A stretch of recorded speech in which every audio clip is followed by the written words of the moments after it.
사탄의 전략회의가 열렸습니다. 사탄의 전략회의의 주제가 이거예요. 안건이 우리의 원수들이, 그러니까 누구겠어요? 우리들이죠. 사탄의 원수들이 사람들을 하나님의 나라로 데려가지 못하게 할 방법을 논의하는 전략회의였습니다. 한 귀신이 손을 들고 말합니다. 저는 사람들을 속여서 하나님이 없다고 말해주겠습니다. 그러니까 사탄한테 핀잔을 들었죠. 야, 하나님이 계시다는 증거가 너무 많아. 그건 안 통할 거야. 두 번째 귀신이 손듭니다. 저는 심판 따위란 존재하지 않는다고 말해주겠습니다. 심판이 없으니까 막 살아. 마음대로 살아도 돼. 라고 말해주겠습니다.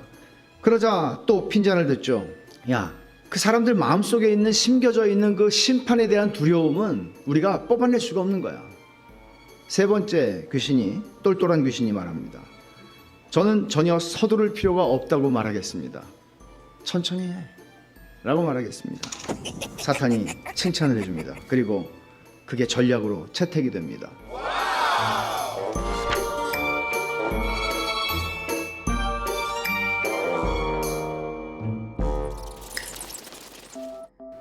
주의 계명들을 지키기에 신속히 하고 지체하지 아니하였나이다.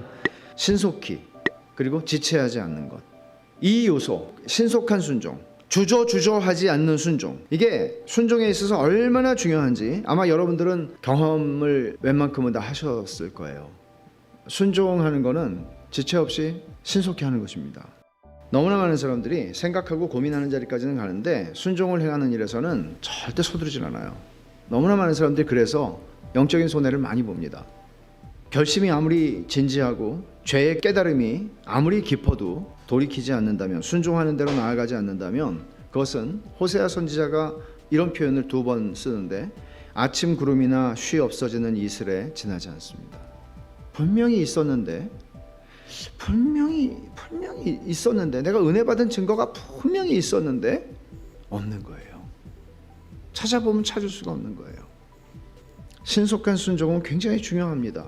그러니까 설교를 들으실 때도 그렇고, 말씀을 읽으실 때도 그렇고, 기도하실 때도 그렇고, 우리가 하나님께서 어떤 깨닫게 하시는 부분들이 있잖아요. 그러면 여러분들이 하셔야 되는 거는 정말 모르는 걸 깨달았다가 아니고 순종하는 것입니다. 당장에. 칼빈은 우리가 순종을 지체하지 말아야 할 이유를 2가지로 말하는데, 첫째는 사탄의 역사 때문에, 둘째는 탐심 때문에. 하나는 외부적인 거고 하나는 내부적인 거예요. 사탄이 역사한다는 거예요. 순종을 하려고 생각을 하고 있는데 이제 한 열흘 내로 내가 순종한다 이렇게 생각하잖아요. 열흘 내로 순종한다. 근데 사탄이 그 사이에 역사하는 거예요. 물을 흐려놓는 거예요. 그리고 우리 안에 있는 탐심. 왜냐하면 순종이라는 것은 100% 자기 부인이에요. 주님께 순종하는 거는 자기를 부인하는 거예요. 근데 탐심이 생기잖아요. 나를 주장하고 싶은. 이 2가지, 사탄의 역사 때문에, 우리 탐심 때문에라고 말할 때 이 2가지에서 안전한 사람 아무도 없습니다. 이 2가지를 충분히 이길 수 있을 만큼 강한 사람은 우리 가운데 아무도 없습니다. 신속하게 순종하는 것은 영적인 생명의 원리입니다. 영적인 삶의 비결입니다. 하지만 보세요. 이걸 잘 이해를 해야 되는데 이렇게 해야 됩니다. 이렇게 얘기하는 게 있잖아요. 당위성. 근데 알아요. 근데 그게 되나요? 안 되죠. 넘어지죠. 실패하죠. 번번이 실패하는 사람한테 넌 왜 이렇게 못하니? 너는 예수를 믿은 지 30년인데 왜 아직도 이 모양이니? 우리가 부모가 돼서 자식들을 기를 때도 그렇게 할 수 있잖아요. 야, 한 번만 더 말하면 100번이다. 세상에, 그럼 뭐라고 대답해야 돼요? 세상에 이것처럼 답답한 게 어디 있습니까? 아는데 안 된다는 사실을 우리는 알잖아요. 그걸 여러분 알면 다 되시던가요? 안 되잖아요. 순종이 언제나 완벽할 수 없죠. 온전한 순종은 오직 예수님이 성부 하나님을 향해서 하셨고 그로 말미암아 얻으신 의를 믿는 우리들에게 전가해 주시는 것입니다. 하지만 우리는 온전하진 않지만 진심으로 하나님께 순종하기를 원합니다. 진심으로 순종하길 원하고 진심으로 주 예수보다도 귀한 것은 없네. 내 명예도 버리고 내가 이 세상의 재미도 버리고 나는 주님밖에 귀한 게 없습니다라고 진심으로 찬송을 부르지만 넘어지고 실패합니다. 우리의 순종은 완전하지 않습니다. 시인은 59절에 이렇게 말하죠. 내가 내 행위를 생각하고 주의 증거들을 향하여 내 발길을 돌이켜 싸우며 내 행위를 생각하는 거예요. 성도가 자기 행위를 생각하는 것은 자기 의를 강화하기 위한 게 아니죠. 정반대예요. 날마다 회개하는 신자의 회개는 어디서 시작하는지 아세요? 여기서 시작하는 거예요. 내가 내 행위를 생각하고. 이걸 우리는 매일 해야 하는 것입니다. 내가 내 행위를 생각하는 것입니다. 하나님 앞에서요. 자기 행위를 생각한 시인이 어떻게 합니까? 주의 증거들을 향하여 내 발길을 돌이켜 싸우며 라고 얘기합니다. 돌이키는 것이죠. 방향 전환하는 것이죠. 신자의 삶에서 날마다 회개하는 게 왜 중요합니까?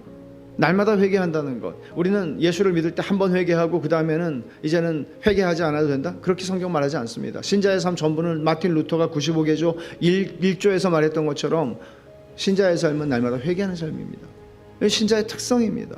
그래서 사실 부부싸움을 해도요, 날마다 회개한다고 하는 이 신자의 삶을 충실히 산다면 부부싸움을 하룻밤을 넘기지 않는 것이죠. 그게 정상인 것이죠. 부부싸움의 문제가 아니고 모든 갈등과 모든 문제가 그렇습니다.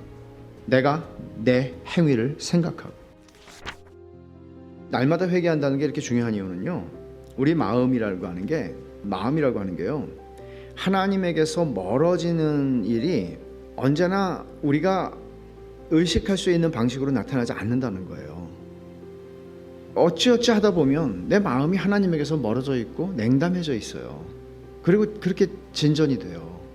놀라울 정도로 내가 그렇게 뜨겁게 주님을 사랑했는데 어느 순간에 냉담해져 있어요.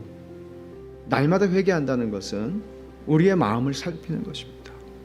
그래서 참된 신자의 삶의 특징이 날마다 회개하는 것일 뿐만 아니라 이 날마다 회개한다는 것은 순종하는 삶의 특징이 되기도 해요. 순종하는 삶으로 반드시 이어지게 되죠.